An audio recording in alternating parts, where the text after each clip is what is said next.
अब कार्यक्रम समाप्ति की ओर है और अध्यक्ष जिसका हमें बेसब्री से भी इंतज़ार है। बहुजन जागृति के लिए मान्यवर कांशीराम जी ने बाम सेफ बनाई। मान्यवर बामन मेश्राम प्रारंभ से ही इस आंदोलन से जुड़े रहे और मान्यवर कांशीराम जी को बड़े नज़दीकी से देखा। आज मेश्राम जी के प्रयास से बाम सेफ केवल देश में ही नहीं बल्कि विदेशों में भी चर्चा में है। मान्यवर कांशीराम जी के बाद मान्यवर बामन मेश्राम ने राष्ट्रीय अध्यक्ष हैं। ऐसा कोई दिन नहीं जाता जहां मेश्राम साहब का कार्यक्रम न होता हो। आंदोलन के लिए ऐसे पूर्णकालिक समर्पित व्यक्तित्व से मैं अनुरोध करती हूं कि वो वक्ताओं की अभिव्यक्ति, लेखक की प्रस्तुति को ध्यान में रखकर अम्बेडकर जनसंचार की उपयोगिता पर अपने विचारों को श्रोताओं से साझा करें। आदरणीय माननीय बामन मेश्राम जी का जोरदार तालियों के साथ स्वागत किया जाए।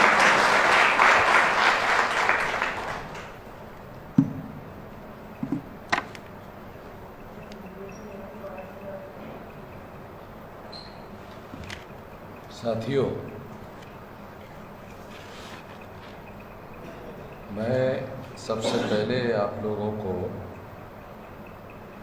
ये बात स्पष्ट कर दूं कि मैं कोई लेखक नहीं हूँ, साहित्यिक नहीं,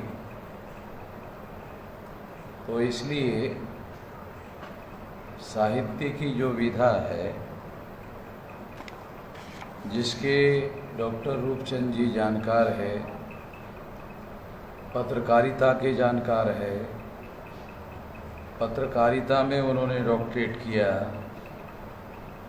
शायद ही बहुत कम व्यक्ति हमारे समाज में होंगे जिन्होंने पत्रकारिता में डॉक्टरेट किया हो।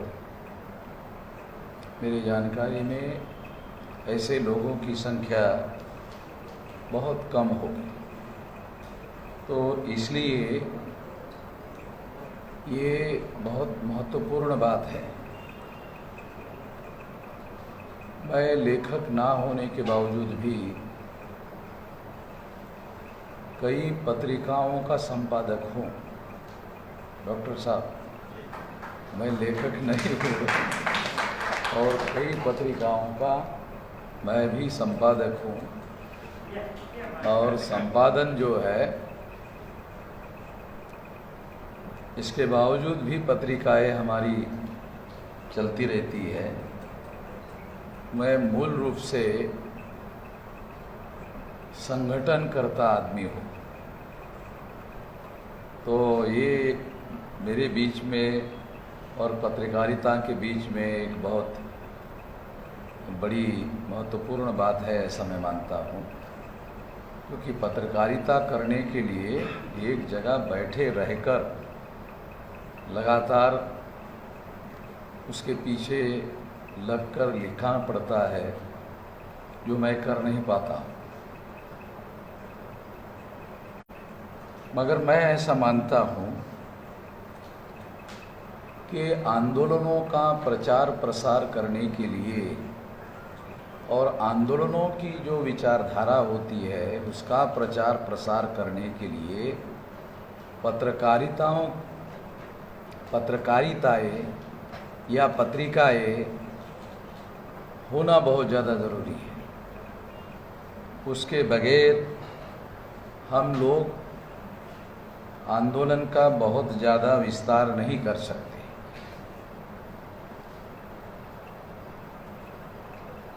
इस बात को ध्यान में रखते हुए पत्रिकाओं का महत्व समझना जरूरी है। दूसरी महत्वपूर्ण बात ये है, आधुनिक समाज में, आधुनिक काल में 1848 से लेकर 1956 तक 108 साल का संघर्ष है। अगर इसका कैलकुलेशन करो तो आपको पता चलेगा 108 साल का संघर्ष है। इस संघर्ष ने इस देश में जिन लोगों को अधिकार नहीं थे उन लोगों को अधिकार हासिल करवाने में बहुत बड़ा ऐतिहासिक रोल प्ले किया, हिस्टोरिकल रोल प्ले किया। अगर हम थोड़ा सा देख ले पीछे, तो सम्राट गुरुदत्त मौर्य की हत्या पुष्यमित्र शुंग के द्वारा करने के बाद इस देश का लगातार ब्राह्मणों के द्वारा पतन हुआ। ब्राह्मणों ने संगठित होकर देश का पतन करने का काम किया और बुद्ध के 800,000 साल बाद रामायण लिखी गई। बुद्ध के 800,000 साल बाद रामायण लिखी गई गुप्त काल में। ये बात सुप्रीम कोर्ट में राम मंदिर के संबंध में वकालत करने वाले आरएसएस के वकील को सुप्रीम कोर्ट के जज ने जब पूछा कि ये कब लिखी गई, तो उनके वकील ने ये कहा, ऑन रिकॉर्ड बात कह रहा हूँ, सुप्रीम कोर्ट के जजमेंट के रिकॉर्ड में भी ये बात है। तो वहाँ से ये प्रतिक्रांति का प्रारंभ हुआ। सम्राट गुरुदत्त मौर्य की हत्या करने के बाद ये प्रतिक्रांति का प्रारंभ हुआ और तब से लेकर 25 जनवरी 1925 तक हम लोगों के पास ऐसे कोई अधिकार नहीं थे जिस अधिकार के बारे में हम अधिकृत रूप से ये कहें कि ये हमारे अधिकार है। जब 26 जनवरी 1950 को संविधान लागू हुआ, उस तारीख से हम लोग कह सकते हैं कि हमारे अब दस्तावेजी प्रमाण के आधार पर हमारे ये अधिकार है। तो मैं ऐसा मानता हूं कि संविधान का अमल 26 तारीख को होना ये एक रेवोल्यूशन था। कितने लोग इस बात को मानेंगे, स्वीकार करेंगे, मैं इसके बारे में नहीं बता सकता, मगर मेरे दृष्टि से मैं ऐसा मानता हूं कि ये एक रेवोल्यूशन था कि जो 2-3 हजार साल के बाद में एक ऐसी बहुत बड़ी घटना जिसका हम लोग कह सकते हैं कि हमारे अधिकार, उसका दस्तावेजीकरण हुआ।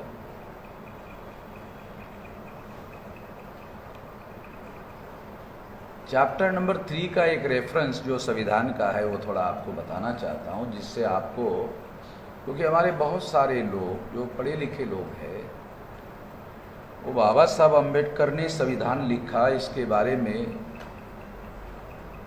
बहुत ज़ोर ज़ोर से बोलते रहते हैं, मगर उनमें से बहुसंख्य लोगों ने वो संविधान पढ़ा नहीं और बहुत सारे लोगों ने संविधान देखा भी नहीं। कुछ लोग मुझे माफ़ कर देंगे, मगर जो सच्चाई है थोड़ा मैं बोल रहा हूँ, देखा भी नहीं। और एक बताना चाहता हूँ कि नज़दीक से एक होता है, जैसे हमने किताब खरीद लिया, अपने घर में बैठक रूम में रख लिया, तो हम कह सकते कि हाँ इन्होंने नज़दीक से देखा, मगर मैं कहता हूँ बहुसंख्यांक लोगों ने दूर से भी नहीं देखा, दूर से भी नहीं देखा। इसलिए ये बता रहा हूँ क्योंकि बहुत सारी बातें संविधान में हमारे लोगों को संदर्भ में अगर पढ़ेंगे तो समझ में आएगी, मगर केवल एक बात बताना चाहता हूँ। चैप्टर नंबर 3 अगर आप निकालोगे तो उसका टाइटल है फंडामेंटल राइट। केवल अधिकार नहीं, फंडामेंटल राइट, मौलिक अधिकार। यानी किसी सरकार को मौलिक अधिकार में हस्तक्षेप करने का अधिकार नहीं। इतना ही नहीं, आर्टिकल 32 में, मदन जी वकील है, मैं थोड़ा वकील के विषय पर अतिक्रमण कर रहा हूं, मैं वकील नहीं, वो वकील है। आर्टिकल 32 में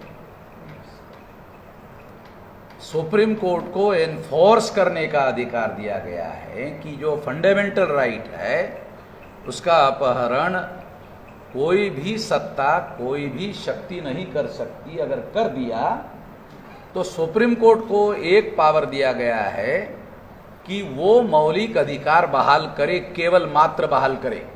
इसके लिए एनफोर्स करने का पावर आर्टिकल 32 में दिया गया है। वो फंडामेंटल राइट चैप्टर 3 में शुरू होता है, तो उन्होंने 13 में लिखा, जो आर्टिकल है उस 13 में लिखा कि संविधान लागू होने के प्रारंभ से, जो संविधान लागू हो रहा है, तो ऐसी कोई विधि, रूढ़ि, परंपरा या विधि सम्मत कोई बात अगर मौलिक अधिकार से विसंगत करती है, कॉन्ट्रेडिक्ट करती है, तो कॉन्ट्रेडिक्ट करने के हद तक उसे नल एंड वॉइड घोषित किया जाता है। मदन जी बराबर बोला, बाबा साहब के शब्द नल एंड वॉइड। पर्टिकुलर शब्द जो है अंग्रेजी का संवैधानिक शब्द है। हाँ, क्योंकि हम ज़्यादा अंग्रेजी के जानकार नहीं है, मगर बाबा साहब का ड्राफ्ट है ये। हाँ, देखो ड्राफ्टिंग की कितनी शक्ति है वो मैं अभी आपको बताता हूँ। कितनी, एक लाइन है, एक लाइन में क्या लिखा कि कोई, ये 26 जनवरी 1950 को जो संविधान लागू हो रहा है उसमें जो मौलिक अधिकार बहाल किए गए हैं उसका उल्लंघन करने वाली अगर कोई विधि, रूढ़ि, परंपरा या विधि सम्मत कोई बात अगर है तो उसे उस हद तक नल एंड वॉइड किया जाता है, शून्य घोषित किया जाता है। हो गया 13A। 13B में लिखा या 13(2) में लिखा, भविष्य में ऐसा कोई कानून बनाने का अधिकार जो कानून बनाने वाली सार्वभौम संस्था है पार्लियामेंट। देखो बहुत बड़ी बात है ये जो मैं आपको बता रहा हूं। पार्लियामेंट किसी भी देश की सार्वभौम होती है,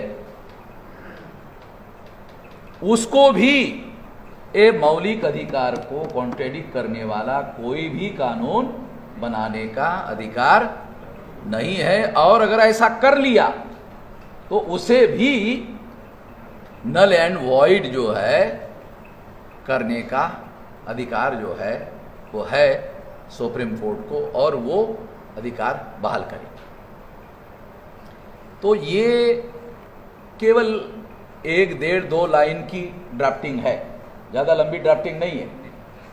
यानी 2-3 हजार साल जो भूतकाल हैं उसमें हमारे विरोध में बहुत सारी स्मृतियाँ लिखी गई हैं जिसमें बहुत सारे कानून हमारे लोगों के विरोध में है। उस कानून को 2-3 हजार साल के कानून को 1-1.5 लाइन में खत्म कर दिया। ड्राफ्टिंग की ताकत बता रहा हूं, क्योंकि मैं लेखक नहीं हूं, मगर लेखन का प्रभाव और ताकत कितनी ज्यादा है। दूसरा, भविष्य में कोई कानून मौलिक अधिकार का उल्लंघन करने के लिए बनाने का अधिकार उस सार्वभौम संस्था जो पार्लियामेंट है उसको भी वंचित किया गया। ये ड्राफ्ट केवल मात्र बाबा साहब आम्बेडकर ही लिख सकते थे। क्यों? वो जिस समाज के प्रतिनिधि थे उनको ही मालूम था देश का इतिहास में हमारे लोगों के साथ क्या हुआ, और इसलिए वही लिख सकते थे ये बात। दूसरा कोई आदमी इस तरह का ड्राफ्ट नहीं लिख सकते थे। इस दृष्टि से 1916 से लेकर 1956 तक या 1848 से लेकर 1956 तक, ये 108 साल में 1916 से 1956 तक जो 40 साल का पीरियड बाबा साहब आम्बेडकर का है, इस 40 साल के पीरियड में जो कुछ भी, या 1848 से लेकर 1956 तक के पीरियड में आंदोलन की विचारधारा का प्रचार प्रसार करने के लिए निकाली हुई पत्रिकाएं इतिहास निर्माण करने वाला काम है। हमारे पुरखों ने 1848 से लेकर 1956 तक इतिहास निर्माण करने का कार्य किया। हमारी बहुत बड़ी कमी यह है कि हम इतिहास में इतिहास निर्माण करते रहे,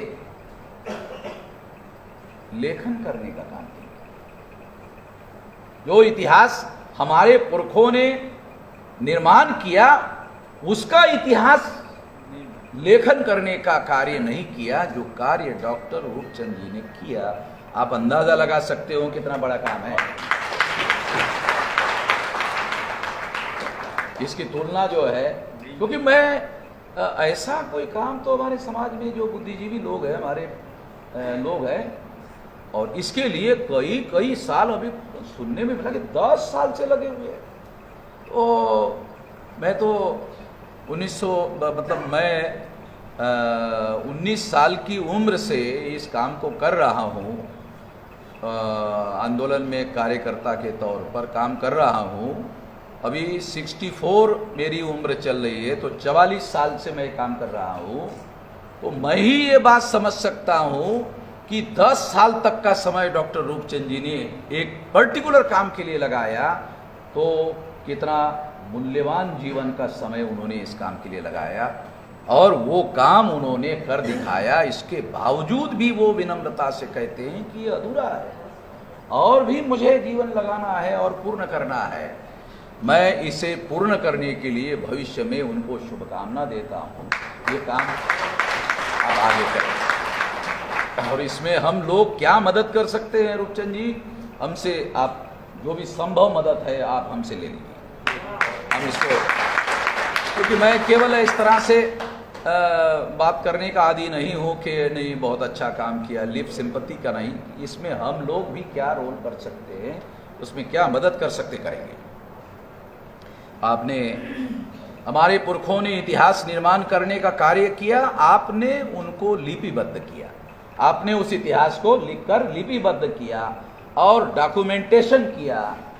बाबा साहब आम्बेडकर के पहले के हमारे जो जितने भी छोटा मोटा आंदोलन करने वाले लोग थे, वो लोग, बहुत कम लोग इस बात को जानते हैं कि आंदोलनों का इतिहास का डॉक्यूमेंटेशन करना चाहिए। ये अंग्रेजों की सारे दुनिया को देन है। डॉक्यूमेंटेशन, मैं बहुत पर्टिकुलर शब्द इस्तेमाल कर रहा हूं। डॉक्यूमेंटेशन ये दुनिया को अंग्रेजों की देन है। वो कोई भी बात जो है उसका डॉक्यूमेंटेशन करते। ज्योतिराव फुले ने अंग्रेजों को चिट्ठी लिखी कि आप 30 रुपया जो बच्चों का स्कूल हमने शुरू किया उसके लिए आप पैसा देते हैं, वो अब संख्या बढ़ गई है, कम पड़ रहा है, इसको बढ़ाया जाए। ये चिट्ठी ज्योतिराव फुले ने अंग्रेजों को लिखी। अगर आप लंदन में जाओ तो वो चिट्ठी आपको वहाँ अभी भी पढ़ने को मिलती है। मैं काल्पनिक बातें नहीं कर रहा हूँ, सबूत भी बता रहा हूँ कि वो चिट्ठी भी आपको वहाँ मिलती है कि ज्योतिराव फुले ने ऐसी चिट्ठी लिखी। तो डॉक्यूमेंटेशन जो है वो बहुत ज़्यादा महत्वपूर्ण बात है। डॉक्यूमेंटेशन नहीं होता, और बाबा साहब आम्बेडकर इसके बारे में बहुत ज़्यादा पर्टिकुलर है कि उन्होंने कोई किसी को चिट्ठी लिखी तो उसकी फाइलें बनाई। उन्होंने जो चिट्ठियां लिखी है उसकी फाइलें बनाई हुई है, और वो फाइलें जो है बाद के समय में, क्योंकि उनका मृत्यु स्वाभाविक ना होने की वजह से बहुत सारी फाइलें जो है वो बाद में गड़बड़ हो गई है और डिस्ट्रॉय हो गई है, डिस्ट्रॉय की गई है। ऐसा भी हुआ है। अभी उसके बारे में मैं उसमें जाना नहीं चाहता, वो दूसरा सब्जेक्ट है। तो ये जो काम है, ये काम डॉक्यूमेंटेशन का काम जो है, ये काम डॉक्टर रूपचंद जी ने किया। ये बहुत मौलिक कार्य है, बहुत मूल्यवान कार्य है। मेरे लिए ये थोड़ा सा मतलब दुखदाई बात अगर कुछ है तो वो 11,000 है।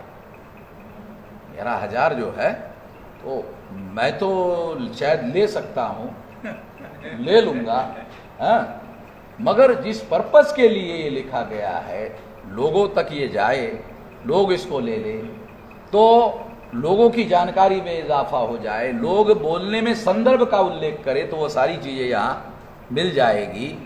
तो इसके लिए मैं अनुरोध करता हूँ रूपचंद जी को कि इसका कोई सस्ता संस्करण निकल सकता है, इसमें हमारी मदद अगर चाहिए तो वो भी मैं करने के लिए तैयार हूँ, केवल सलाह नहीं दे रहा हूँ।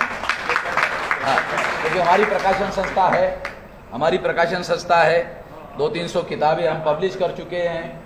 तो अगर इसका सस्ता संस्करण बनाया जाए तो इसमें मैं आपको मदद कर सकता हूं और लोगों तक इसको पहुंचाया जाए, क्योंकि इसमें बहुत मूल्यवान संदर्भ जो है वो है, जो लोगों को आंदोलन में हमारे जैसे जो प्रचारक लोग हैं उनके लिए इस संदर्भों का प्रचार करते वक्त उल्लेख करना, तमाम देश भर में जो कार्यकर्ता है उन लोगों के लिए इसका उपयोग होगा।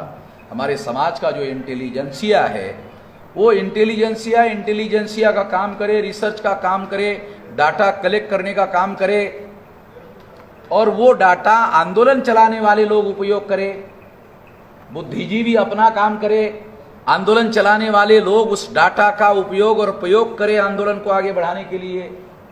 मुझे लगता है ये संबंध बहुत ज़्यादा महत्वपूर्ण है, क्योंकि जो कार्यकर्ता है वो बैठकर या रिसर्च करने के लिए जिस तरह का काम और तरीका है वो करना बहुत ज़्यादा दिक्कत वाली बातें हैं, वो कर नहीं सकता और प्राथमिकता में नहीं आता है। वो प्राथमिकता में ना आने की वजह से ये काम जो बुद्धिजीवी है या इंटेलिजेंसिया है या रिसर्च करने वाले व्यक्ति है उनके द्वारा किया जाना चाहिए। ये काम डॉक्टर साहब ने किया, मैं उनको बहुत बहुत बधाई देता हूँ, और आगे भी जो मूल्यवान विषय उनके दृष्टि से लगते हैं उन पर वो भविष्य में भी रिसर्च करने का, शोध करने का काम करेंगे, वो लाएंगे, ऐसी मैं उम्मीद करता हूँ। दूसरी बात, क्योंकि एक तो ये बात है पत्रिकाएं निकालकर विचार का प्रचार प्रसार करना, और एक बात है आंदोलन की विचारधारा का प्रचार प्रसार करना।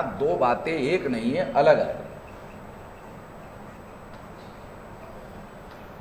एक व्यक्ति पत्रिका निकालता है और उसको जितनी समझ है उसके अनुसार वो इसके विचार का प्रचार प्रसार करता है, और एक आंदोलन होता है उसका पर्सपेक्टिव होता है, आंदोलन का पर्सपेक्टिव होता है।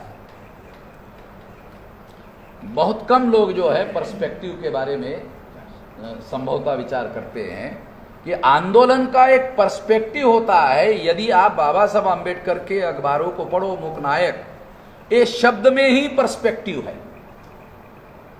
मुकनायक ये जो शब्द है, इस शब्द में एक पर्सपेक्टिव है, एक दृष्टिकोण है कि हमारे जो लोग हैं उन लोगों को अभिव्यक्ति करने की भी योग्यता नहीं है। वो अपने दुख और दर्द को केवल हजारों साल से भुगत रहे हैं मगर अभिव्यक्त नहीं कर पाते। तो मुकनायक जो है वो उनके दुख और दर्द को अभिव्यक्त करके आवाज देने वाला, मूक लोगों को आवाज देने वाला मुकनायक जो है वो बाबा साहब आम्बेडकर के द्वारा शुरू किया गया। अगर आप बाबा साहब आम्बेडकर के आंदोलन का इतिहास पढ़ो, वो इतिहास जैसे जैसे आगे बढ़ता है वैसे वैसे उनके अखबारों में बहिष्कार डालना शुरू कर दिया, तो फिर अगला उनके अखबार का नाम होता है बहिष्कृत भारत। तो ये अपने आप ऐसे ही नहीं आया है, ये संदर्भ है, तत्कालीन आंदोलन के संदर्भ है। मुकनायक के बाद अखबार का नाम आता है बहिष्कृत भारत। तो ये अपने आप नहीं है, तो ये हमको समझना बहुत जरूरी है। बाबा साहब आम्बेडकर ने डिप्रेस्ड अंग्रेजी का शब्द यूज किया। डिप्रेस्ड अंग्रेजी का शब्द है, उनके का नाम भी था डिप्रेस्ड क्लास इंस्टीट्यूट। 1924 को उन्होंने ये संस्था बनाई थी, तो संगठन का नाम था डिप्रेस्ड क्लास इंस्टीट्यूट। बहिष्कृत हितकारिणी सभा, मराठी में उनका ट्रांसलेशन आपको बता रहा। कुछ लोग डिप्रेस्ड शब्द का ट्रांसलेशन दलित भी करते हैं, जो मेरे दृष्टि से उचित नहीं है। हाँ, ठीक है। मैं थोड़ा मतलब मत भिन्नता हो सकती है, डेमोक्रेसी में मत भिन्नता हो सकती है, होनी चाहिए, बल्कि डेमोक्रेसी का जो फाउंडेशनल प्रिंसिपल है वो मत भिन्नता है। मत भिन्नता के ऊपर ही डेमोक्रेसी खड़ी है।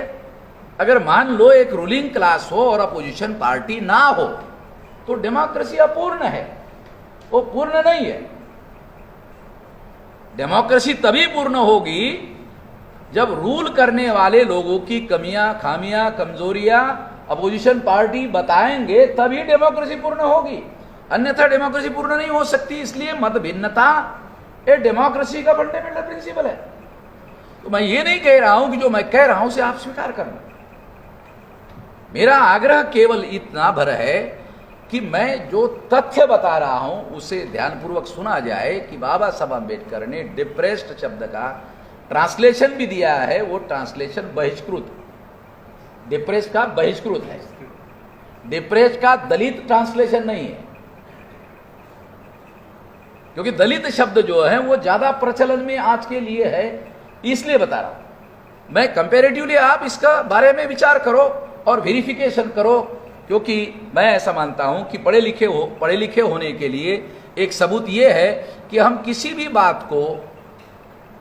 बात को बगैर वेरिफिकेशन के स्वीकार ना करें, सत्यापन करें और सत्यापन के बाद स्वीकार करें। किसी ने कह दिया केवल इस वजह से हम लोगों को मान लेना ये उचित नहीं है। सत्यापन करें और उसके बाद स्वीकार करें या अस्वीकार करें, दो विकल्प हमारे पास होते हैं। तो डिप्रेस्ड का जो अर्थ है वो बहिष्कृत है। दूसरी एक बात मैं आपको बताना चाहता हूं, बाबा साहब अंबेडकर के आंदोलन का जब जैसे जैसे हम लोग इतिहास का और जो डॉक्यूमेंटेशन है उसकी वजह से मैं बोल पा रहा हूं। बाबा साहब अंबेडकर ने अगर डॉक्यूमेंटेशन नहीं किया होता तो शायद उसको आधार बनाकर मैं विश्लेषण कर नहीं पाता। तो उन्होंने अंग्रेजी में एक शब्द यूज किया है इनटचेबल, एक शब्द यूज किया अनटचेबल अंग्रेजी का। मराठी में इसका ट्रांसलेशन होता है अस्पृश्य, और सिस्टम को नाम दिया गया है अस्पृश्यता। हिंदी में अनटचेबल को अछूत कहा जाता है। एक तरफ उन्होंने एक शब्द डिप्रेस का बहिष्कृत किया और अनटचेबल का अस्पृश्य ट्रांसलेशन किया, यहां भी उन्होंने दलित शब्द यूज नहीं किया।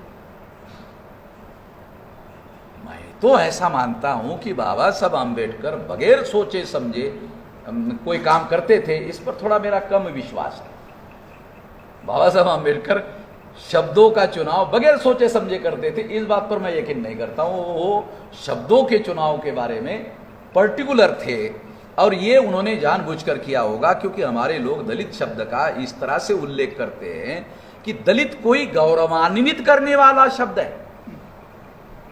शब्दों का उच्चारण भी इस तरीके से करते हैं और उसका समर्थन भी इस तरीके से करते हैं जैसे कोई दलित या दलितपन या दलित स्थिति जो है कोई गौरवान्वित करने वाली स्थिति है। मैं इस बात को मानने के लिए बिल्कुल भी तैयार नहीं हूं। इससे बहुत खतरनाक स्थिति पैदा होगी। 4 वर्ण के बजाय पंचम वर्ण, 4 वर्ण के जगह पंचम वर्ण निर्माण हो जाएगा और आप लोग उसके जिम्मेदार होंगे। इतिहास में जोशी जी माफ कर देना, वर्ण व्यवस्था के निर्माता ब्राह्मण है, मगर अगर आप दलित शब्दों को इस तरह से गौरवान्वित करेंगे तो पंचम वर्ण के निर्माता आप लोग कहे जाएंगे।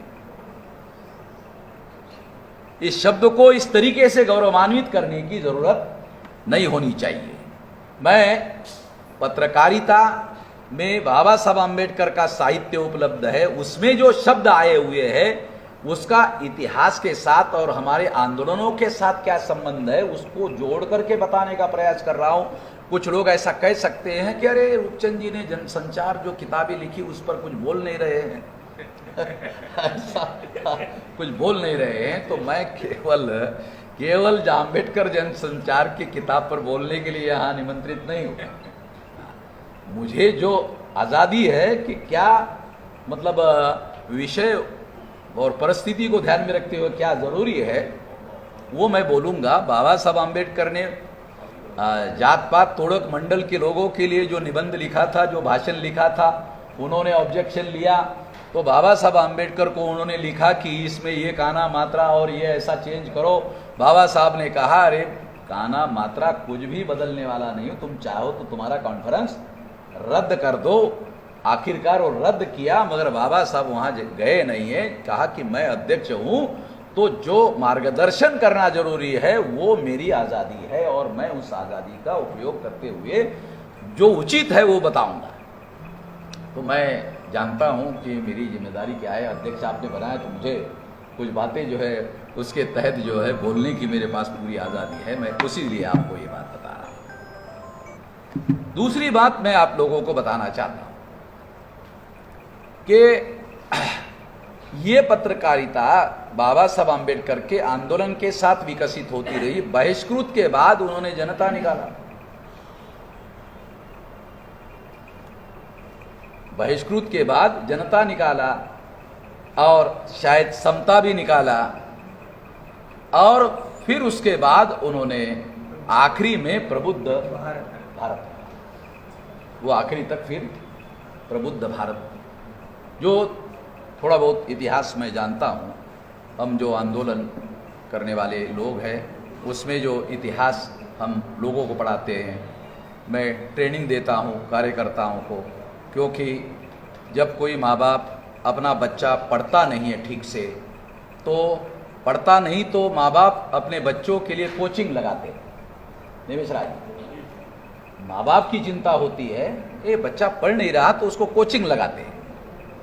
तो हमने आंदोलन में हमारे लोग हमारे महापुरुषों के आंदोलन पर बोलते रहते हैं, पढ़ते नहीं, मौलिक पढ़ते नहीं है, तो उसका कोचिंग होना चाहिए। इसलिए 5-5 दिन का हम ट्रेनिंग लगाते हैं कि 5 दिन तक बोलता हूँ, 5 दिन तक जो इस आंदोलन में काम करना चाहते हैं, अगर तुम पढ़ते नहीं हो तो कम से कम उनका कोचिंग होना चाहिए कि ये है आंदोलन, आपको ठीक लगता है तो जुड़ जाओ, नहीं लगता है तो जो रास्ता तुमको ठीक लगता है वो उसका चॉइस कर लो और वो करो। इससे क्या हो जाता है कि कमिटमेंट डेवलपमेंट करना बहुत ज़रूरी होता है। इसलिए ये इतिहास थोड़ा बारीकी से हम लोग जानते हैं। तो इस आंदोलन को आगे बढ़ाने के लिए पत्र पत्रिकाओं का, उसमें विचारधारा का बहुत अहम रोल है। मैं आपको एक किस्सा बताता हूँ, बहुत अहम है, जिससे आपको इसका महत्व समझ में आएगा। आप लोगों को ये इतिहास मालूम होगा कि बाबा साहब आम्बेडकर ने कालाराम मंदिर का सत्याग्रह चलाया था। कालाराम मंदिर का सत्याग्रह चलाया था। उस मंदिर में प्रवेश का आंदोलन चलाया था, तो वहाँ के ट्रस्टियों ने जाने नहीं दिया और जाने नहीं दिया, बड़ा आंदोलन हुआ। बाबा साहब आम्बेडकर को भी पत्थरे मारे गए, वो गिर गए और गिरने के बाद में तब से उनके हाथ में जो वो काठी थी, वो वहाँ से गिरने के बाद से उनको उनके हाथ में काठी आई। तो वहाँ पर जब ये बात हुई तो उसी दौरान एक बहुत बड़ी घटना घटी थी कि अंग्रेजों ने राउंड टेबल कॉन्फ्रेंस की घोषणा कर दी और इनविटेशन लेटर बाबा साहब आम्बेडकर को एक्सटेंड किया। तो बाबा साहब आम्बेडकर ने उसके लिए वो आंदोलन स्थगित कर दिया, कालाराम मंदिर का आंदोलन स्थगित कर दिया। और स्थगित करने के पहले जब इन लोगों को ट्रस्टियों ने पत्थरे मारे और लोगों ने पत्थरे खाए, बाबा साहब को भी पत्थर लगा, तो उस दौरान का डॉक्यूमेंट अवेलेबल है। उन्होंने आंदोलन शुरू करने के पहले बयान दिया, बाबा साहब आम्बेडकर ने क्या बयान दिया? हम लोग हिंदू हैं। अब आप लोगों को सुनने के लिए बड़ा अजीब लगेगा ये बात, बाबा साहब का बयान है और रिकॉर्ड में है। क्या कह रहे? हम हिंदू है और हिंदुओं को कालाराम मंदिर में जाकर दर्शन करने का अधिकार है। दूसरे हिंदुओं को जब कालाराम मंदिर में जाकर दर्शन करने का अधिकार है और हम भी हिंदू है, तो हमें भी दूसरों की तरह कालाराम मंदिर में जाकर दर्शन करने का अधिकार होना चाहिए। वो नहीं है। इस बात को सिद्ध करने के लिए, बराबरी के अधिकार को सिद्ध करने के लिए ये आंदोलन हमने शुरू किया। असल बात ये थी कि 1927 को और 1930 को, ये 30 का आंदोलन कालाराम का, 1927 को चौदार तालाब के आंदोलन में ब्राह्मणों के द्वारा वहां अछूतों की बहुत पिटाई की गई। 27 के बाद 28 आता है और साइमन कमीशन आता है। साइमन कमीशन जो है वो जिन लोगों को विधिमंडलों में रिप्रेजेंटेशन का अधिकार नहीं मिला, उन लोगों को रिप्रेजेंटेशन का अधिकार बहाल करने के संदर्भ में वो बातें कर रहा है। और इस वजह से गांधी जी ने साइमन कमीशन चले जाओ का आंदोलन शुरू किया। यानी अंग्रेजों के द्वारा साइमन कमीशन भेजा गया। साइमन कह रहा है कि 1919 के एक्ट में जिन लोगों को हम अधिकार बहाल नहीं कर पाए, उन लोगों को प्रतिनिधित्व बहाल करने के लिए हम इस साइमन कमीशन में विचार करेंगे। तो 1919 के कानून के अनुसार बाबा साहब अम्बेडकर, जो उन्होंने 1918 को रिटर्न मेमोरेंडम दिया था अंग्रेजों को, साउथ बोरो कमीशन को, उस समय उनकी उम्र 18 और 9 27 साल की, केवल 27 साल की उम्र थी बाबा साहब अम्बेडकर की। 27 साल के उम्र में जो रिटर्न मेमोरेंडम बाबा साहब अम्बेडकर ने दिया, अगर आप पढ़ लो तो आपको समझ में आएगा कि 27 साल की उम्र में एकदम नौजवान व्यक्ति जो है वो किस तरह से मेमोरेंडम में अपनी बातों को किस तरीके से प्रेजेंटेशन कर रहा है। अगर आप अभ्यास करो तो आपको पता चलेगा कि किस तरीके से हमारे लोगों को, पर्टिकुलर अछूतों को किस तरह से अधिकार होना चाहिए। उस समय महाराष्ट्र में ब्राह्मणेतर शब्द का उपयोग होता था। बाबा साहब अम्बेडकर ने ब्राह्मणेतर शब्द को भी डिनाई किया कि नहीं, हम ब्राह्मणेतर नहीं है। केवल ब्राह्मण छोड़कर सारे के सारे बराबर नहीं है। ब्राह्मणेतरों में एक अछूत है और एक सचूत है। शूद्रा जो है वो वर्णा सिस्टम में चौथे वर्ण के है, हम चौथे वर्ण के भी नहीं है। और बाबा साहब अम्बेडकर अंग्रेजी में ये कहा करते थे कि भारत में 3 समूह ऐसे हैं जो वर्णा सिस्टम के बाहर है। तो अंग्रेजी में उन्होंने शब्द प्रयोग किया आउटकास्ट। अंग्रेजी का शब्द है, क्योंकि वर्ण के लिए अंग्रेजी में कोई शब्द नहीं है, तो कास्ट का शब्द ही वर्ण के लिए उपयोग में आता है। तो उन्होंने अंग्रेजी का शब्द यूज किया है आउटकास्ट, वर्ण बाह्य। वर्ण बाह्य कौन कौन है? अछूत, आदिवासी, नोमैडिक ट्राइब। आप में से आदिवासी और अछूत के बारे में तो जानकारी आप लोग रखते होंगे। बहुत कम हमारे जो शेड्यूल कास्ट के लोग हैं जिनको नोमैडिक ट्राइब नाम का जो मामला है उसके बारे में पता है। क्रिमिनल ट्राइब्स, उनको क्रिमिनल ट्राइब्स भी कहा जाता था। 197 जातियां अंग्रेजों ने आइडेंटिफाई की थी और उसमें से 4% जातियों को बाबा साहब अम्बेडकर शेड्यूल कास्ट के लिस्ट में शामिल करने में सफल हो गए। और जो लोग शेड्यूल कास्ट के लिस्ट में, नोमैडिक ट्राइब लोग शेड्यूल कास्ट के लिस्ट में शामिल हुए, आजाद भारत में केवल उनकी तरक्की हुई नोमैडिक ट्राइब में। बाकी तो अभी तक नोमैडिक ट्राइब को सेंट्रल गवर्नमेंट के द्वारा राइट तो बहुत दूर की बात है, रिकॉग्नाइजेशन भी नहीं दिया गया। First recognition and then right. अरे रिकॉग्नाइजेशन तो राइट कहां से मिलेगा? कॉन्स्टिट्यूशनल लैंग्वेज बताओ मदन जी। कॉन्स्टिट्यूशनल मैकेनिज्म ऐसा है कि पहले रिकॉग्नाइज करना पड़ता है, उसके बाद रिकॉग्नाइज करना पड़ता है, पहले रिकॉग्नाइज करना पड़ता है, फिर राइट देना पड़ता है, फिर एग्जीक्यूट करना पड़ता है। ये प्रोसेस है और इस प्रोसेस, ये कॉन्स्टिट्यूशनल प्रोसेस है। इस कॉन्स्टिट्यूशनल प्रोसेस के द्वारा ये अधिकार मिलते हैं। तो आजाद भारत में नोमैडिक ट्राइब को अभी तक रिकॉग्नाइज ही नहीं किया गया। 197 जातियां हैं जिनको उसके आधार पर अधिकार दिया जा सकता है, मगर ऐसा काम नहीं हुआ। हैरान करने वाली बात यह है कि नॉमेडिक ट्राइब के लोगों को मंडल कमीशन के लिस्ट में शामिल कर दिया। मुझे नहीं लगता कि आपको इसके बारे में कोई जानकारी है। मिश्रा जी, कितनी भयंकर बात है, कितनी अन्याय करने वाली बात है। देखने में क्या दिख रहा है, अरे उनके साथ उनको मंडल कमीशन में शामिल कर दिया गया, उनको न्याय कर दिया गया। ये न्याय नहीं किया गया, ये अन्याय करने साल हो गए।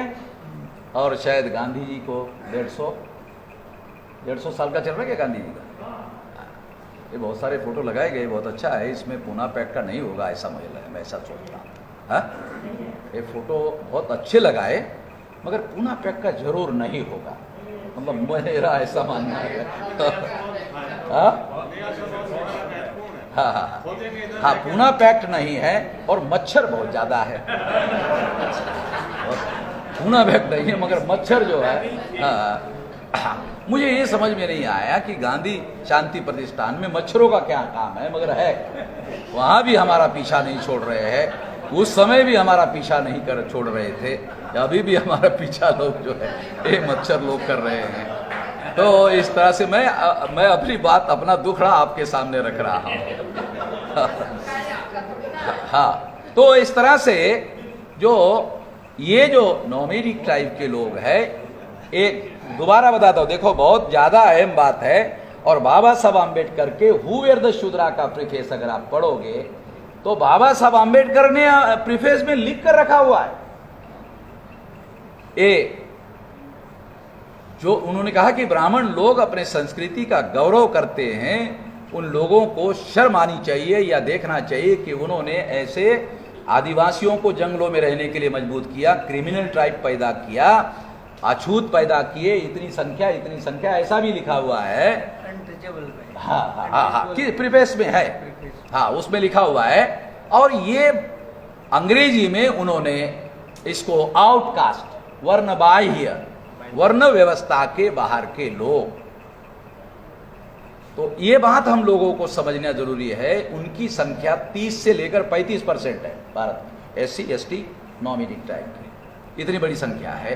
50 करोड़ से कम नहीं है आज के तारीख में, अगर 140 करोड़ जनसंख्या मानी जाए तो इस तरह से ये आंदोलन का रेफरेंस है, आंदोलन का संदर्भ में आपको बता रहा हूं। और पत्रिकाओं में हमको पढ़ने को मिला, उसमें बाबा साहब आम्बेडकर ने कहा, कालाराम मंदिर के संदर्भ में वाचन में कहा कि हम हिंदू है। अब मैं क्या कहता हूं, हम हिंदू ही नहीं है। मैं सबसे ज्यादा पहले नंबर का प्रचारक हूं इस बात का, हम हिंदू नहीं है। और बल्कि मैं तो मुस्लिम लोगों के कार्यक्रमों में जाकर कहा कि आप लोग हमको हिंदू कहकर गाली दे रहे हो, ब्राह्मण हमको हिंदू कहते हैं तो उनको हिंदू कहने दीजिए, आप मत कहिए, आप हमको हिंदू मत कहिए, ब्राह्मणों को कहने दीजिए, हमको निपट लेंगे। हम मुसलमानों को निपटना नहीं चाहते हैं, लिपटना चाहते हैं, तुम क्यों हमको गाली दे रहे हो? गोलवलकर कहते हैं गर्व से कहो हम हिंदू हैं। गोलवलकर कहते हैं गर्व से कहो हम हिंदू है। और दयानंद सरस्वती कहते हैं आर्य समाज में हिंदू मुसलमान की दीवी गाली है, हिंदू मुसलमान की दीवी गाली है। तो मैं अपने को आज ये कहता हूं कि हम लोगों को हिंदू ना कहा जाए। मान लो थोड़ी देर के लिए एग्जाम्पल बताता हूं, आप हिंदू बनकर बीजेपी में चले जाओ, तो शेड्यूल कास्ट के नाम पर रिजर्वेशन कैसे लोगे? अगर आपने बीजेपी के मंच में, आरएसएस के मंच में, विश्व हिंदू परिषद के मंच में अगर आपको वो हिंदू बनाकर लेके गए और वहां जाकर आपने रिजर्वेशन का विषय बनाया, तो लोग क्या बोलेंगे? अरे हम सब हिंदू एक है, आप कहां से लाए? तो अंबेडकर ने विभाजित किया। ये हिंदू समाज को अंबेडकर ने विभाजित किया, तुम कहां ये गंदगी ला रहे हो? हम सब हिंदू है।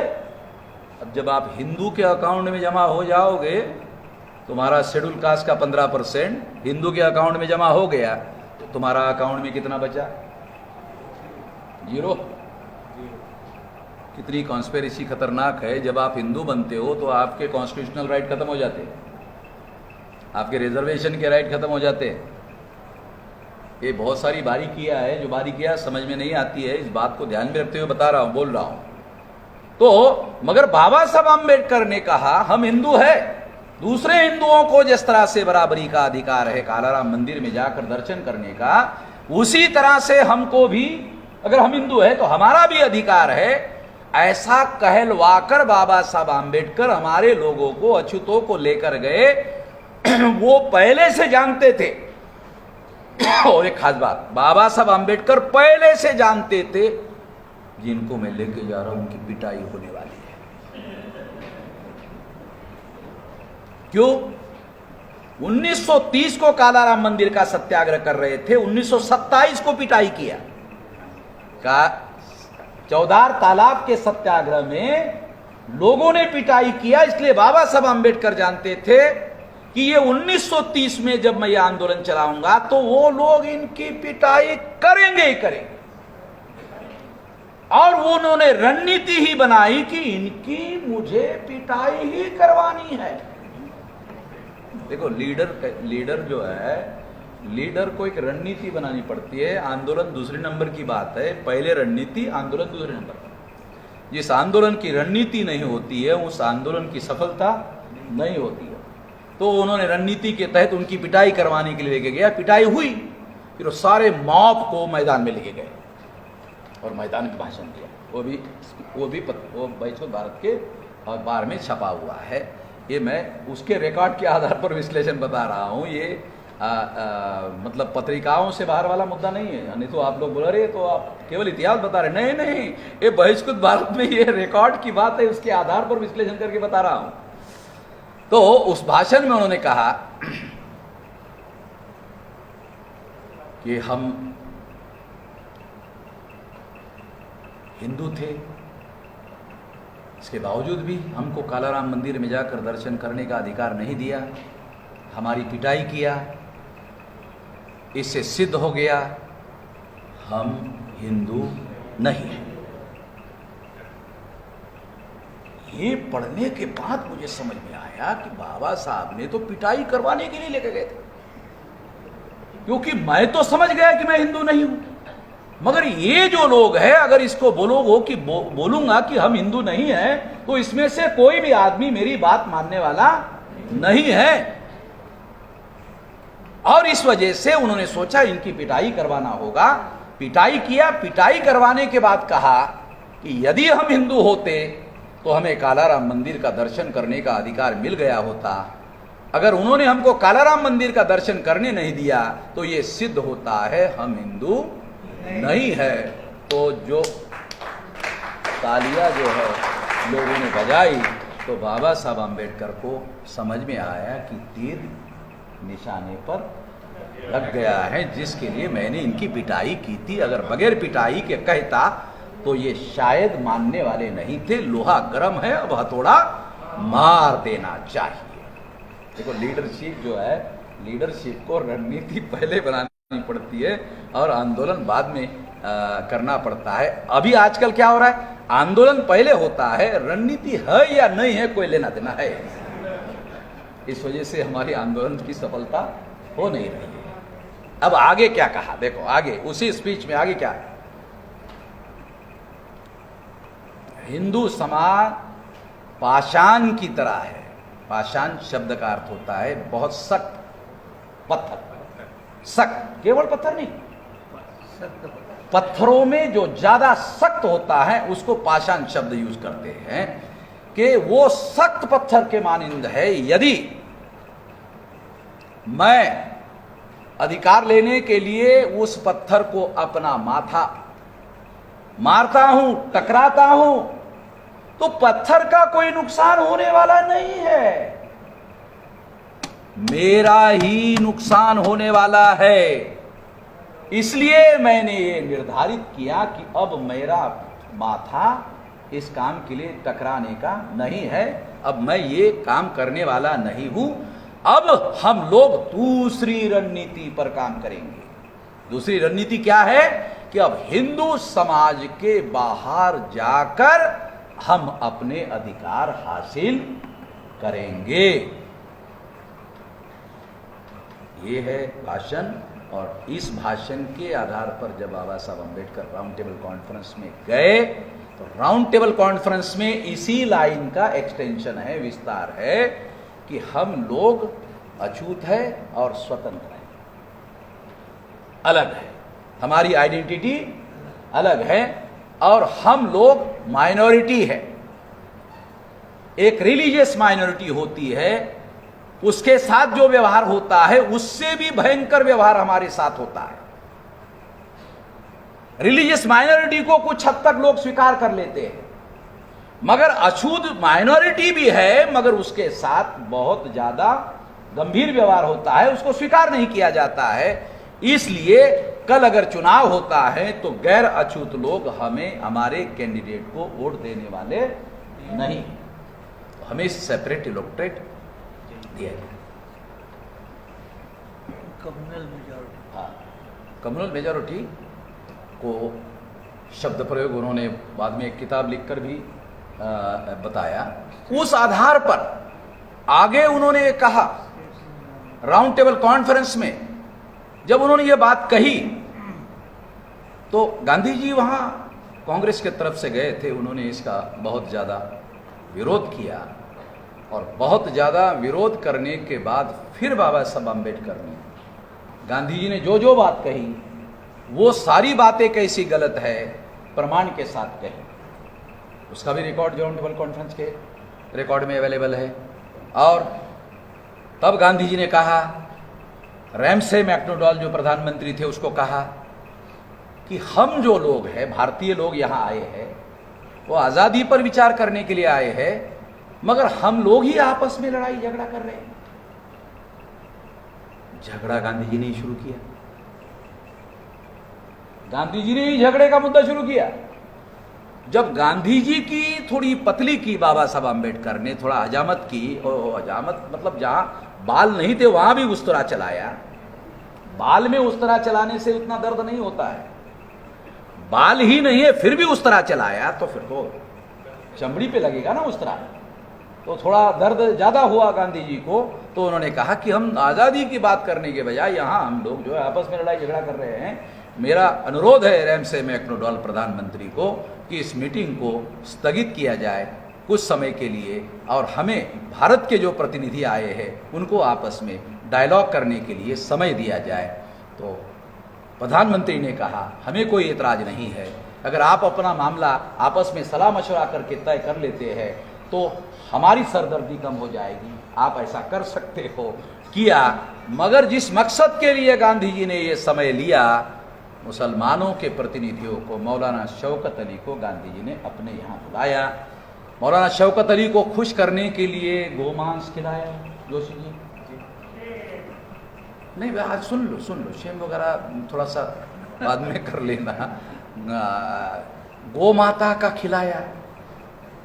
अभी गौ माता के संदर्भ में आप लोगों को थोड़ा ज़्यादा जानकारी मिल रही सेंट्रल में बीजेपी की सरकार होने की वजह से, कि मुसलमानों, क्योंकि वहाँ गौ माता नहीं है लंदन में, वहाँ तो जर्सी माता है, और जर्सी माता के शरीर में 33 कोटि रहते नहीं है, हाँ, केवल गौ माता में रहते हैं।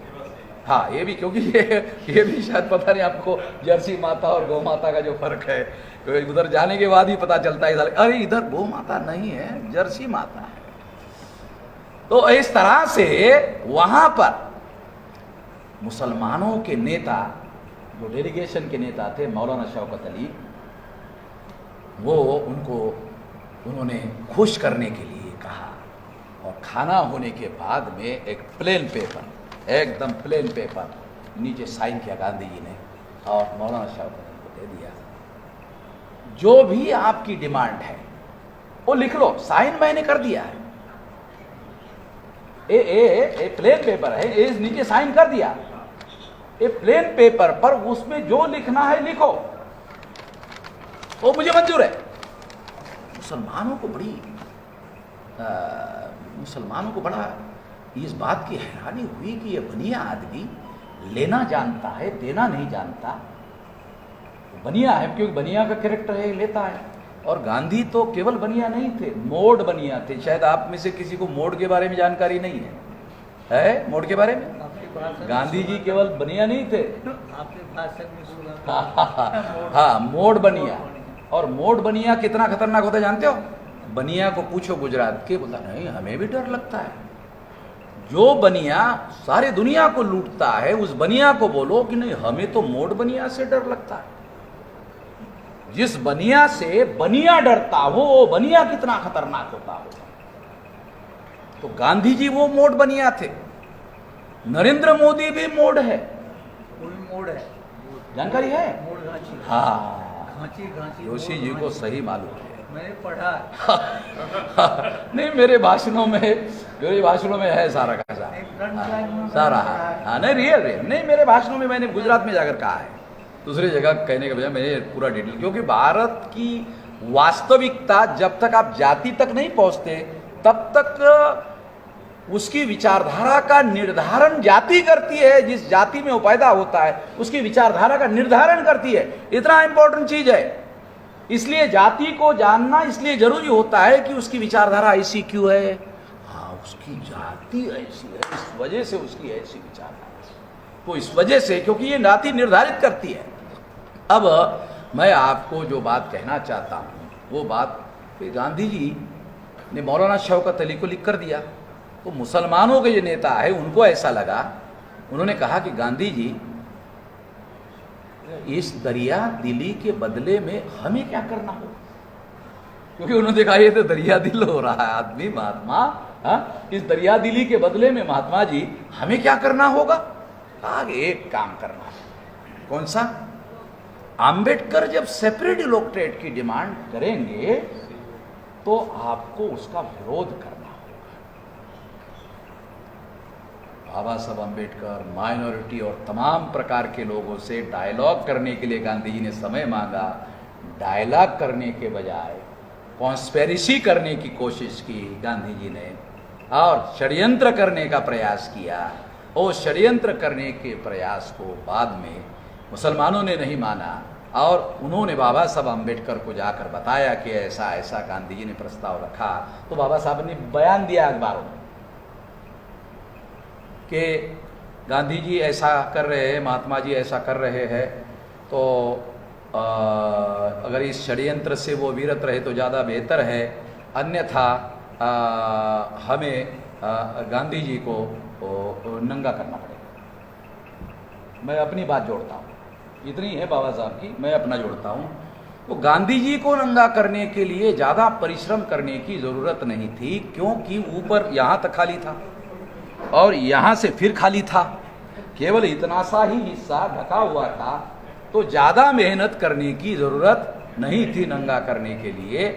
तो मैं मेरी बात है, बाबा साहब की नहीं, कि मैं अपनी बात जोड़ रहा हूँ, मेरे पास अधिकार होने की वजह से अध्यक्षता का जोड़ रहा हूँ।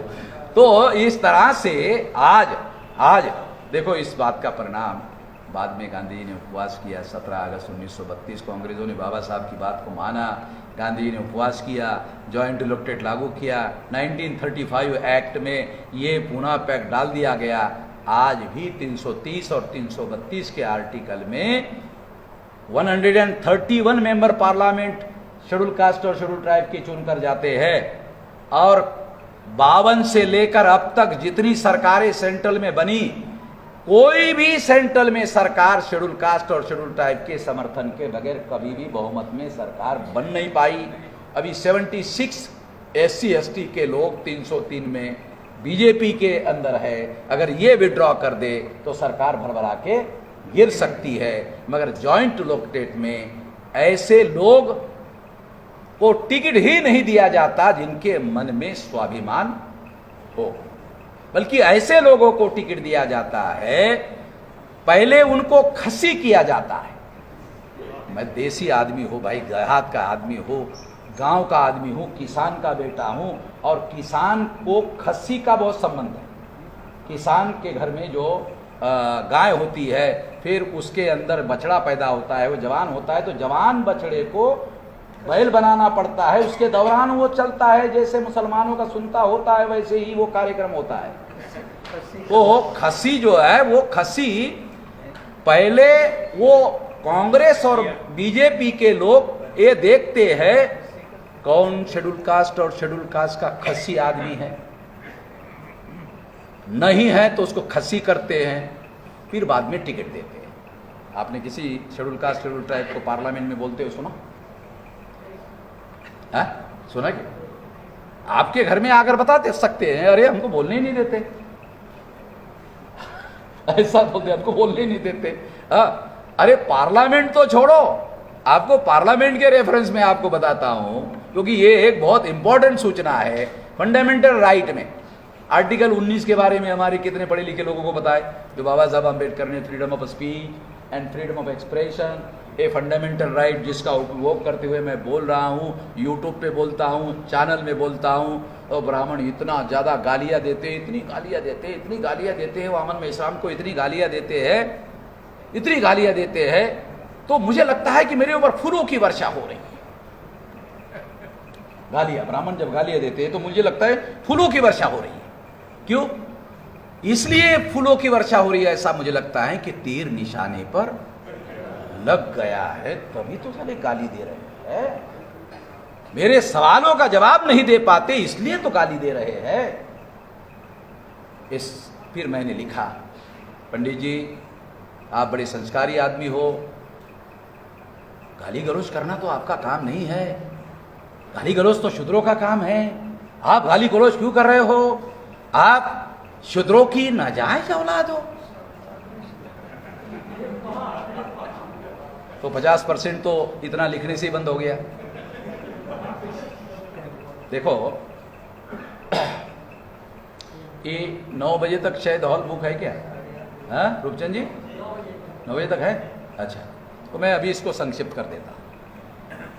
तो मैं आपको ये बता रहा था कि हमारे आंदोलन के साथ साथ ये पत्रकारिता बाबा साहब अम्बेडकर की चलती रही, और हमें उसकी वजह से वो पत्रकारिता में इतिहास समझ में आया।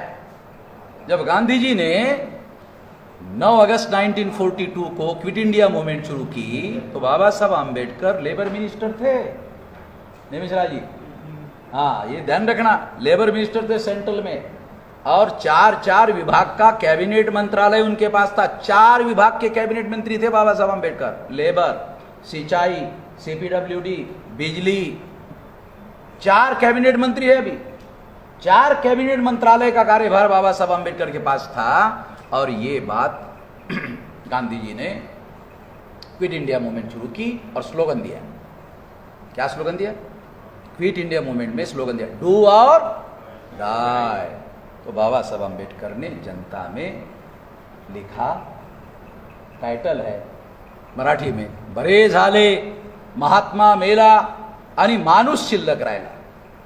ये मराठी में टाइटल है, हिंदी में बताता हूं, अच्छा हुआ महात्मा मर गया, अच्छा हुआ महात्मा मर गया और इंसान बचा रहा।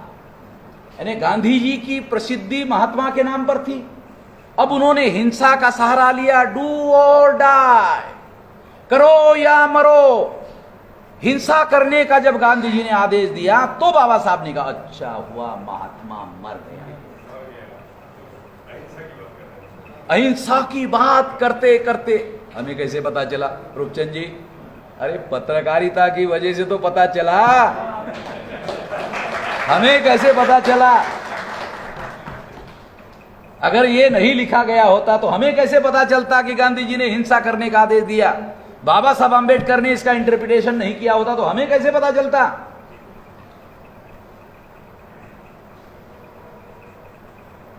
तो पत्रकारिता का समांतर इतिहास जो है कैसे चलता है और इस बात को कैसे समझ में लेना चाहिए, इस संदर्भ में ये बातें, बहुत सारी बातें हैं, मतलब 56 तक और बहुत सारी बातें हैं, बहुत सारी बातें बताई जा सकती है।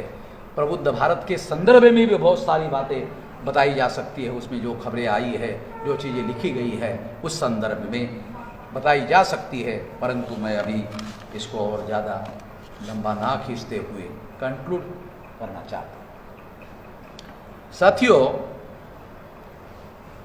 आंदोलन की पत्रकारिता और स्वतंत्र पत्रकारिता दो अलग अलग बातें हैं।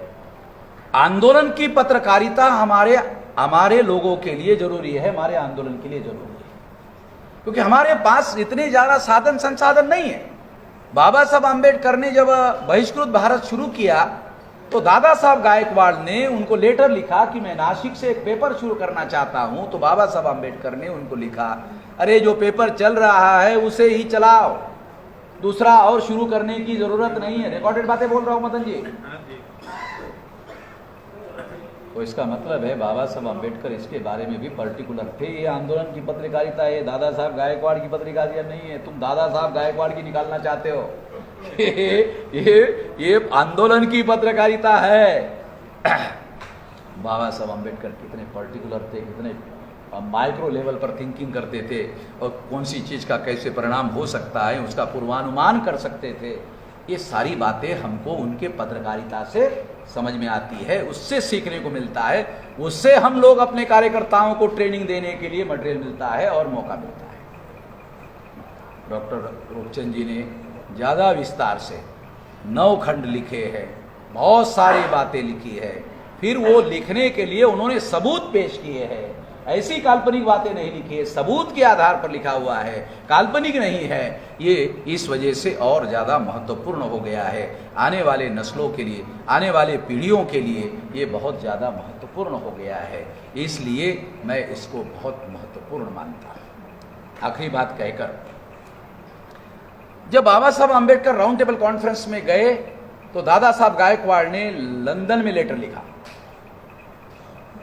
कि कालाराम मंदिर का सत्याग्रह शुरू करने की अनुमति दिया जाए। आप बहुत देर से लंदन में रुके हुए हो, तो ये आंदोलन मुझे अभी शुरू करना है। दादा साहब गायकवाड़ को राम का दर्शन करने की बहुत ज्यादा लालसा थी। कृपया मतलब इसको गलत अर्थ में ना लिया जाए, मगर पर्सपेक्टिव समझा रहा हूं, बाबा साहब अम्बेडकर का पर्सपेक्टिव, दादा साहब गायकवाड़ का पर्सपेक्टिव समझा रहा हूं कि हमें कालाराम मंदिर का सत्याग्रह शुरू करने की अनुमति दिया जाए। बाबा साहब अम्बेडकर ने लिखा और अखबार में छपा। क्या लिखा? लंदन से लेटर लिखा है, बहुत लंबा लेटर है। लिखा, कालाराम मंदिर का सत्याग्रह कालाराम मंदिर में जाकर दर्शन करने के लिए शुरू किया गया आंदोलन नहीं था। हमारे लोगों में जो हक और अधिकार हैं उसको लेने की जिद पैदा करने के लिए यह आंदोलन शुरू किया गया था, और अपने हक और अधिकार हासिल करने के लिए हमारे लोगों ने पत्थरे खाए। तो अब मैं मानता हूं अब ये जिद पैदा हो गई है, अब हमें कालाराम मंदिर का और आंदोलन चलाने की जरूरत नहीं है। राम का दर्शन करना हमारे आंदोलन का मकसद नहीं है। गांधी जी के जो पीए थे सुंदरम, केरला के, कहा कि गांधी जी के साथ में ही मैं खड़ा था, जब उनको गोली मारी गई तो उनके मुंह से हे राम निकला ही नहीं। सही जो भी आपको बता, और यहाँ देखो मैंने पढ़ा है। नहीं, यहाँ देखो, यानी गांधी जी का प्रचार करने के बजाय किसका प्रचार कर रहे? गोपाल गोडसे की किताब है मैं और गांधी, उसमें लिखा। तो ये सुंदरम उनका पीए थे, वो कह रहे मैं साथ में ही था। और महान समाजवादी, महान सेकुलर जवाहरलाल नेहरू जी ने जब गांधी जी की समाधि बनाई तो महान सेकुलर जवाहरलाल जी ने हे राम लिखा। बड़ा अजीब किस्म की बात है। महान समाजवादी अगर वास्तव में जवाहरलाल जी होते, अगर होते तो भी रियल में होते तो ना लिखते। अगर मान लो गांधी जी के मुंह से निकला और जवाहरलाल जी अगर समाजवादी होते, सेकुलर होते, तो हे राम ना लिखते। मगर ना बोलने के बावजूद भी जवाहरलाल जी ने उनके समाधि में हे राम लिखा। जो पाखंडीपन है देश में समाजवाद के नाम पर, सेकुलरिज्म के नाम पर, तो ये बातें हम लोगों को केवल यूज करने के लिए होती है। इसका हम लोग ध्यान रखें और भविष्य में पत्रकारिता करते वक्त निश्चित रूप से हम अपना पर्सपेक्टिव हमारे महापुरुषों से ग्रहण करें और उस पर्सपेक्टिव को आगे बढ़ाने का काम करें। पर्सपेक्टिव का मतलब है किसी भी आंदोलन का एक दृष्टिकोण होता है, उस दृष्टिकोण को लेकर चलना होगा। दृष्टिकोण विचार से बड़ी चीज है, दृष्टिकोण विचार से बड़ी चीज है और विचारधारा का विकास दृष्टिकोण के आधार पर होता है। ये बात अगर ध्यान रख कर के काम करे तो मुझे लगता है कि हम आंदोलन को आगे बढ़ाने में कामयाब हो सकते हैं। इतना ही कहना चाहता हूँ। धन्यवाद। आपने ध्यान से सुना, इसके लिए आभार।